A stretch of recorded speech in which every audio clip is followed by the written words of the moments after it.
On July 20th, 1968, the first American landed on the moon. Perhaps you remember those words by Neil Armstrong, "The eagle has landed." Well, that very same month, my husband and I also landed, not on Tranquility Base on the moon, but on the far-off island of Papua New Guinea. We went to live among the Nabak-speaking people, the people with the loincloth. The airstrip into Nabak territory is situated at a 14% incline. At the top end of the airstrip, there is a wrecked airplane.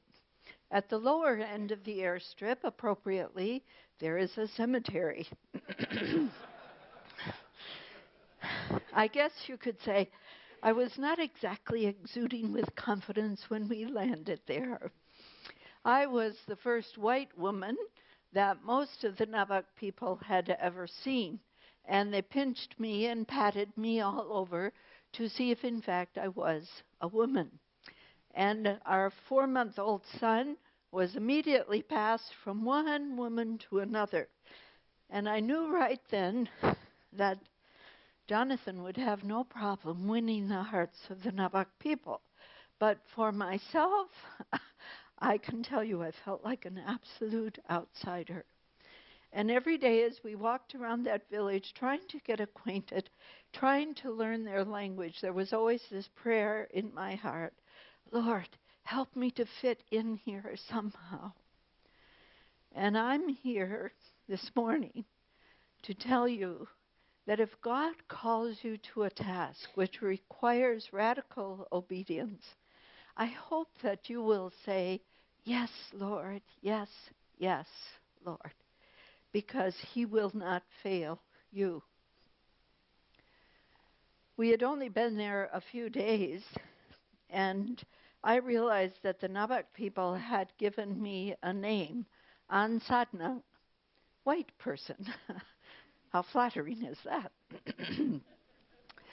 My husband was a male nurse, and he bandaged their tropical ulcers, helped them when they got malaria. I baked homemade bread and shared it around the village.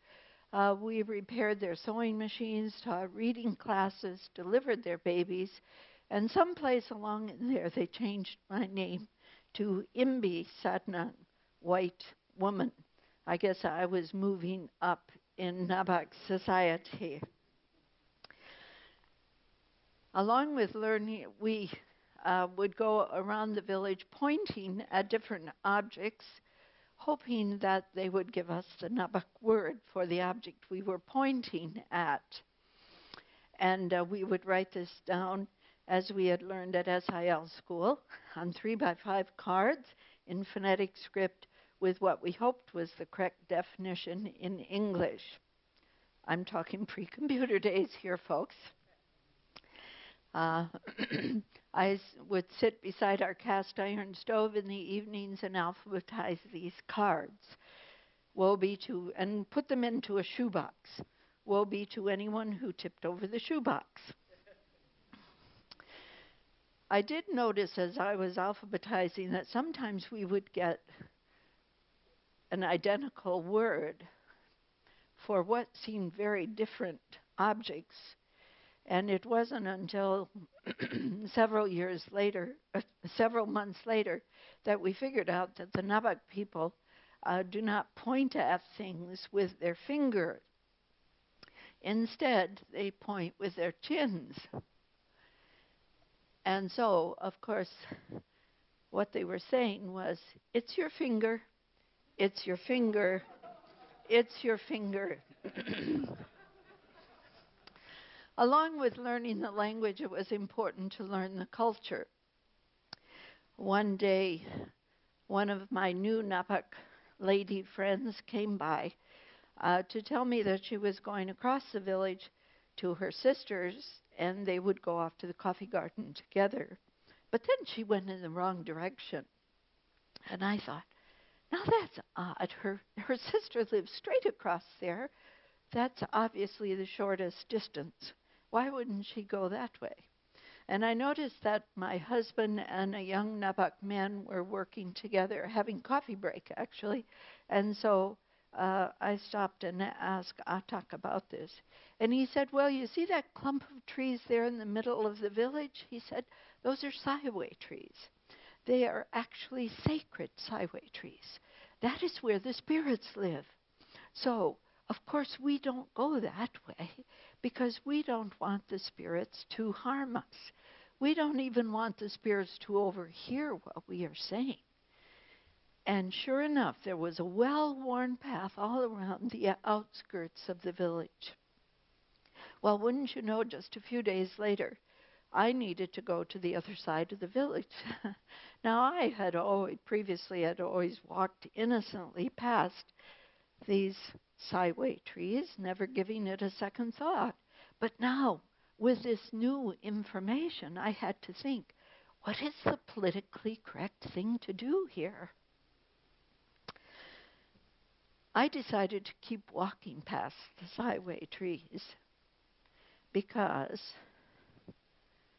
I have a living God within me who is more powerful than anything that lives in the Nabak jungle. Nothing is bigger or more powerful than God. Do you agree? Say it with me. Nothing is bigger or more powerful than God. Absolutely nothing. Well, in 1972, it was time for us to go back to our mission center to await the birth of our second child. And at the same time, a young man, Nabak man named Zumbek, was begging to help with this language project, and so it was decided we would go together.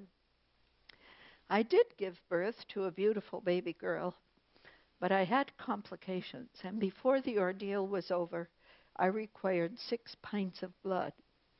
Every drop of blood in those transfusions came from Papua New Guineans. And now there was a new prayer in my heart.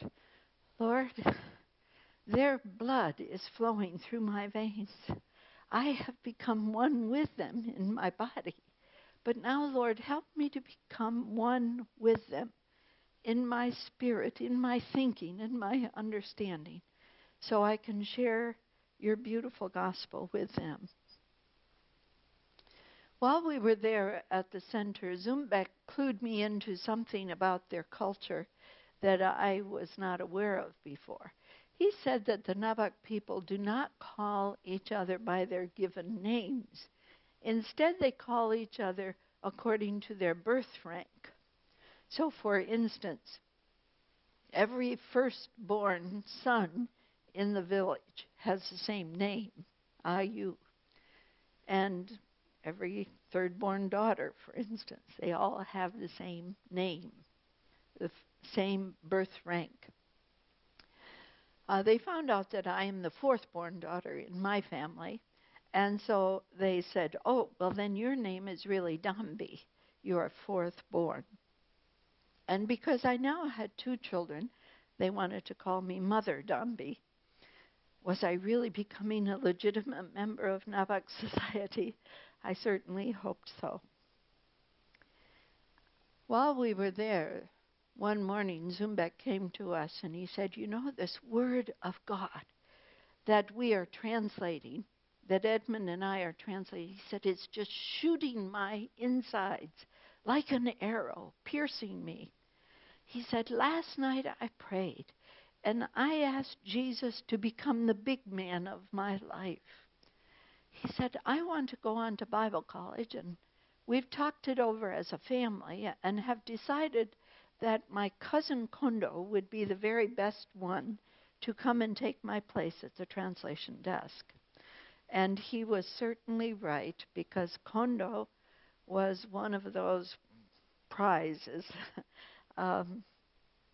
He loved teaching us the language, the grammar.